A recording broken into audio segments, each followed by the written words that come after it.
I love myself some Fire Emblem games, and playing Fire Emblem is the best way that I know how to pleasure my brain. I have played every single game in the series, and today I will be ranking them all on a tier list, because I couldn't think of anything more original and a unique way to do this video.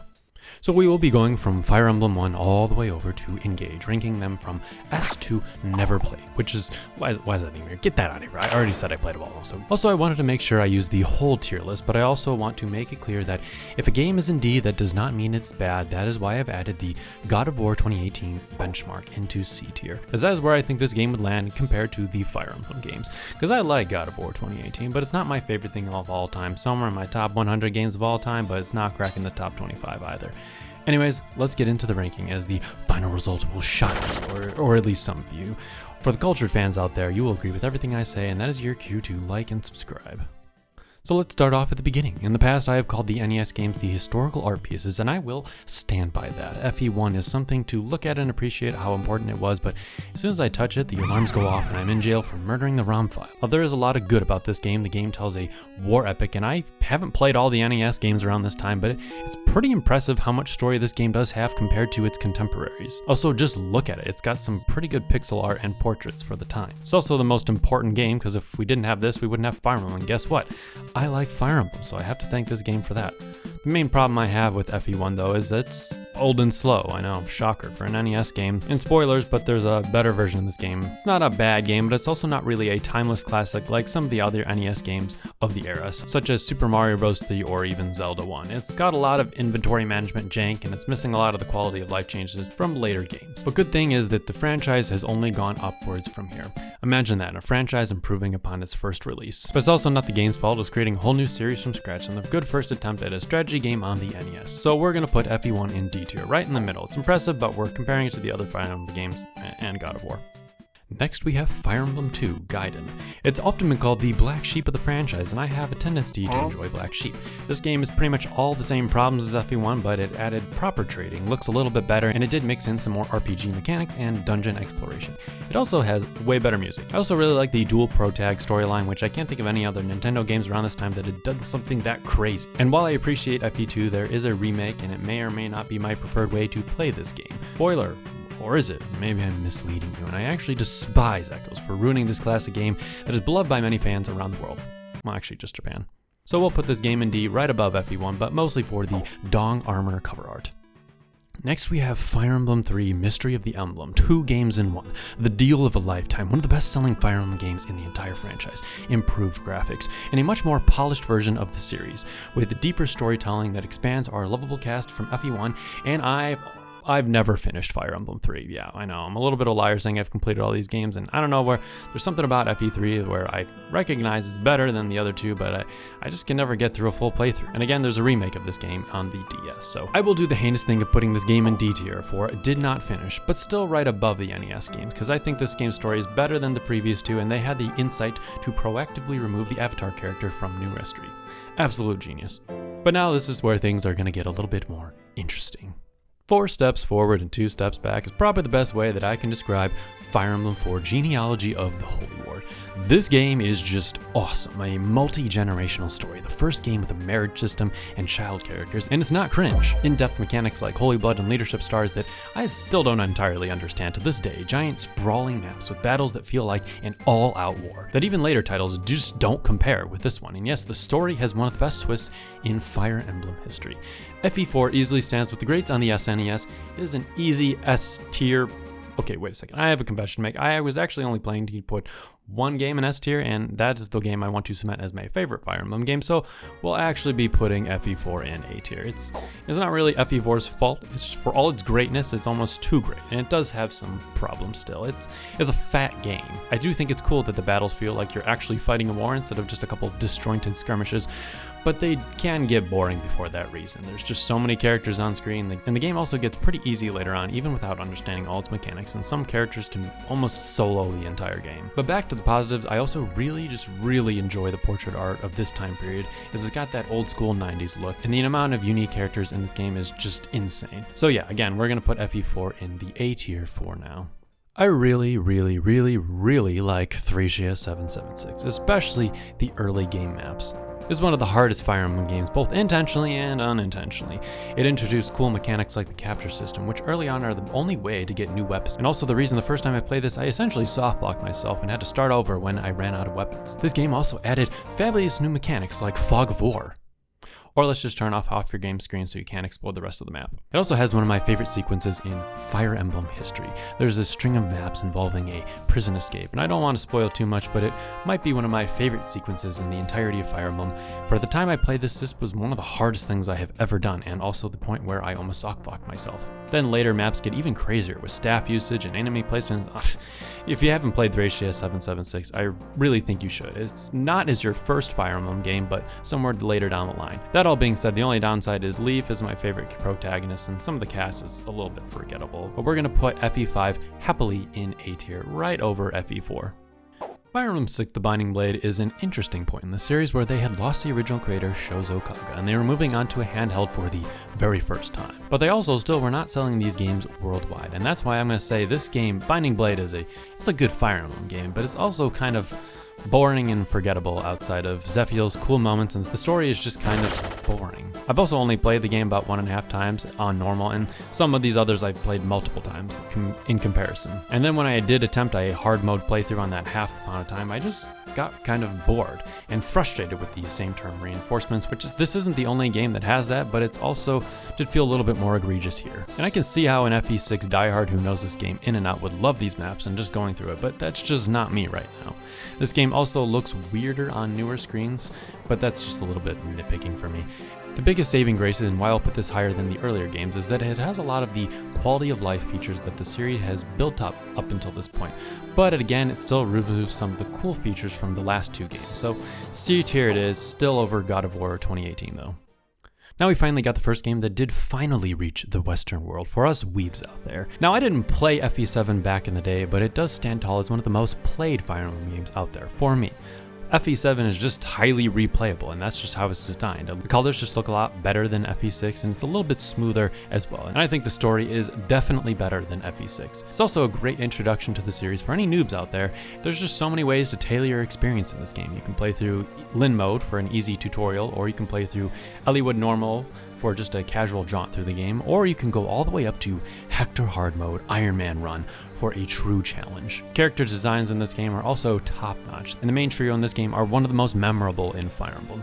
And look, this game does have some of the problems as FE6, and that's just a standard throughout the entire Game Boy Advance games, and I might be a little bit of a hypocrite for saying that I like this game a lot better, but I just do.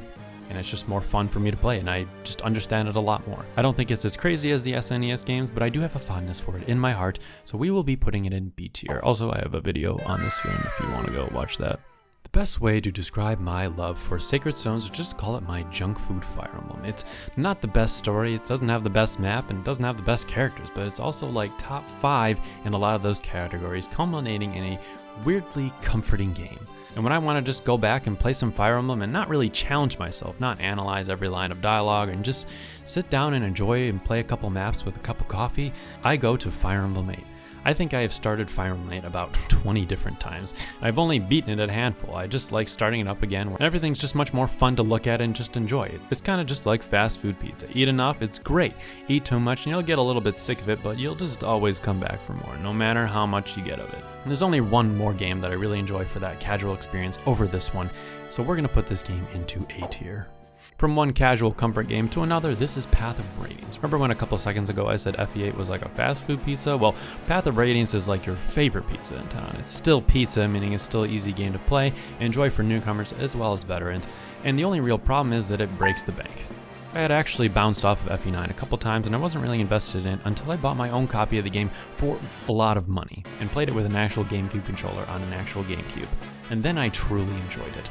This game looks great for a GameCube game. It has some of the best villains and most memorable villains in the entire series. And it's just really easy to follow the entire cinematic plotline, and they really did a good job adding those extra toppings on this pizza. They also added a lot of old toppings that we had been missing for a while, where they added skills back to this game so you can make some characters into absolute monsters, and you have a lot more customization with them. You can create some real beast characters that can break the game, and albeit that's another reason this game can get a little easy, but I just think my favorite thing about FE9 is those characters. This cast is probably the top 3 of all time for all Fire Emblem games, and Ike is one of my favorite lords and a series favorite, especially because they all come back in our next entry, so this is a solid A tier game. Remember when I said that thing about FE4 feeling like all-out war? Well, there wasn't too many others that feel like that, but here's another.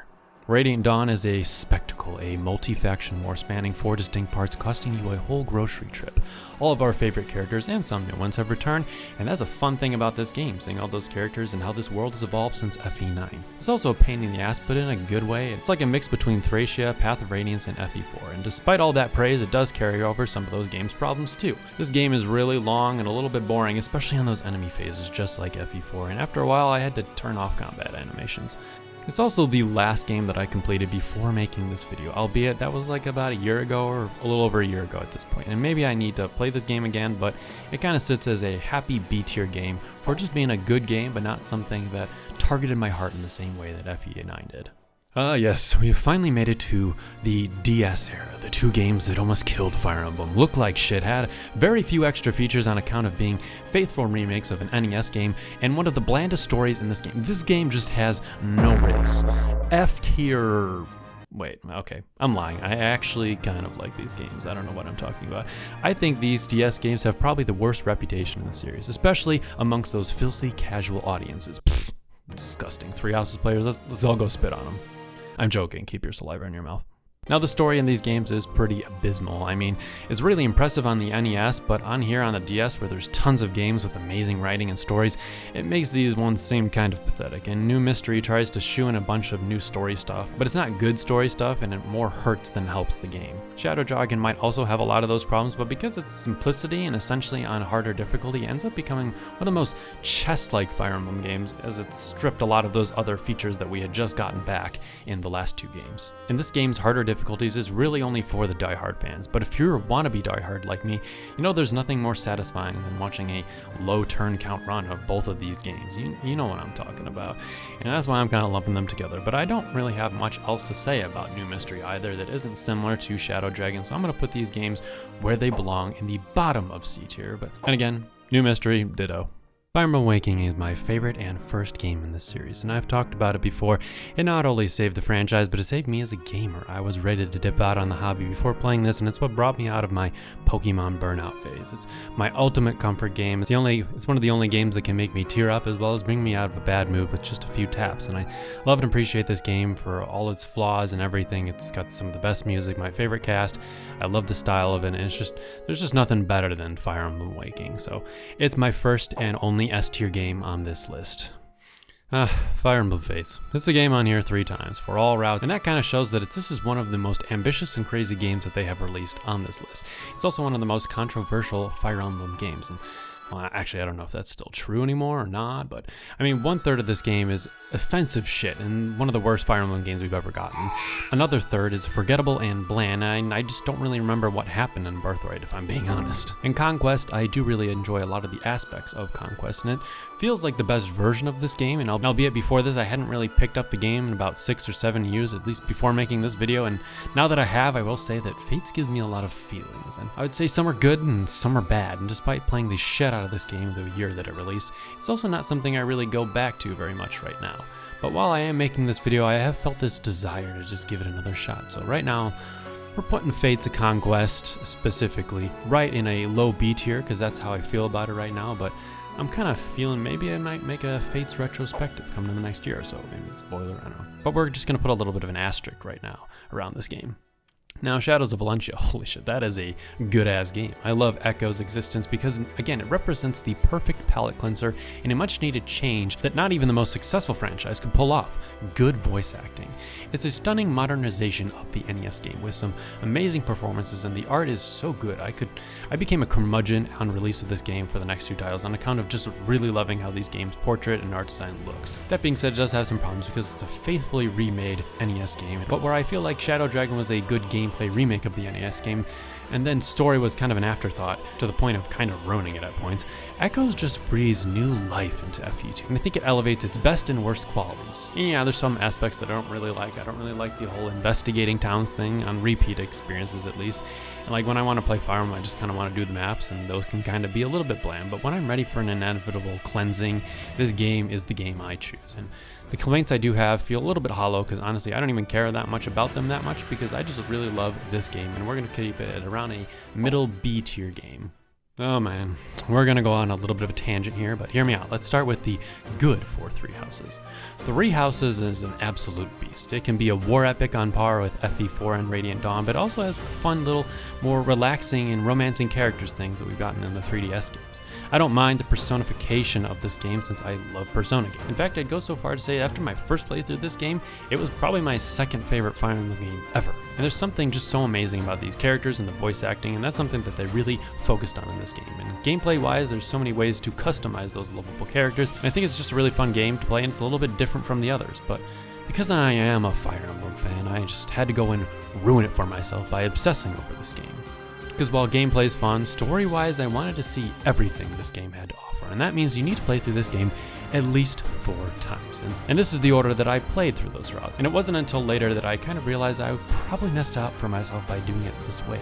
I think despite how they pitched this game as a do any route you want, there's actually an ideal way to play these through this game, and it's not the way I played it. It's probably more like this, because playing it this old way that I did play through it gave me about 3 to 4 metaphorical pages of unanswered questions and confusion that led me thinking Three Houses is a great expansive story, but also fuck the time investment you really need to try to understand Three Houses' story. I am still a little confused to this day about plot lines, and it gives me anxiety. I have in the past watched videos from other Fire Emblem YouTubers talking about the game's story, and I feel like things just really didn't come together, and at least not in my brain and how I played. Answers were brought up before I had questions, and then you add Three Hopes to the mix, and they poses even more questions, and I probably need to start from scratch if I want to understand everything properly. But there's even more problems, because while I did love the Persona-esque elements the first couple of times, they did end up exhausting me by the time I had to go through about playthrough number 3, and they became a complete slog, and even New Game Plus doesn't eliminate that slog. I mean, I know you can beat this game pretty fast by skipping through stuff, but that includes a lot of menuing, and not the fun kind of battle menuing that all games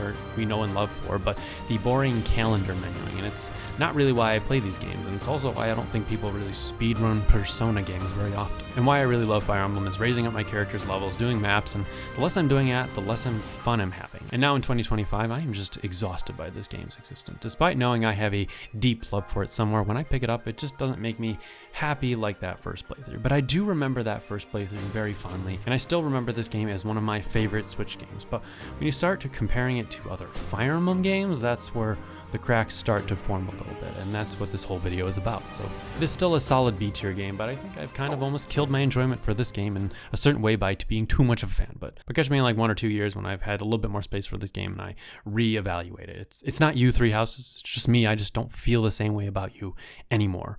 And last but, well, maybe kind of least, we have Engage. When Fire Emblem Engage leaked, I was right there with everyone collectively vomiting at this game's appearance and visual style. But after I was stuck on a work trip for 1 week with nothing to do on this game's release, and I had to play Fire Emblem Engage in a hotel room, it really grew on me, and I started to enjoy it a lot more. Now, yes, the story sucks.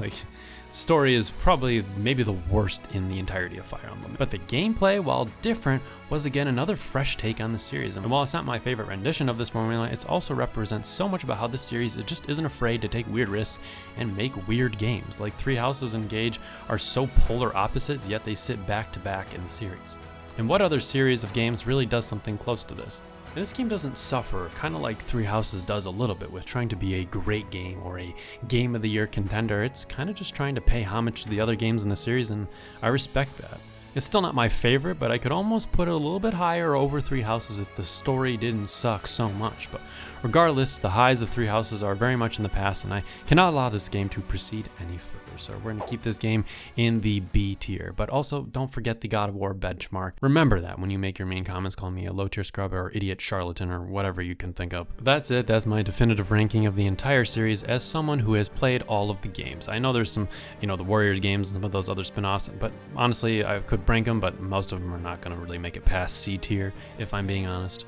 I really love the series. It's my favorite game series to play when I'm just feeling a little bit down, and I can go almost to any one of these games and replay it. That being said, when you gotta rank them, you gotta put them somewhere on the list, so some of these might have gotten the short end of the stick, especially if I haven't played them as much as some of the other ones, and some of the more beloved games like my darling Fire Emblem Awakening. That being said, I hope you enjoyed this video, and let me know what your favorite Fire Emblem games are down below, because I always love seeing those kind of lists.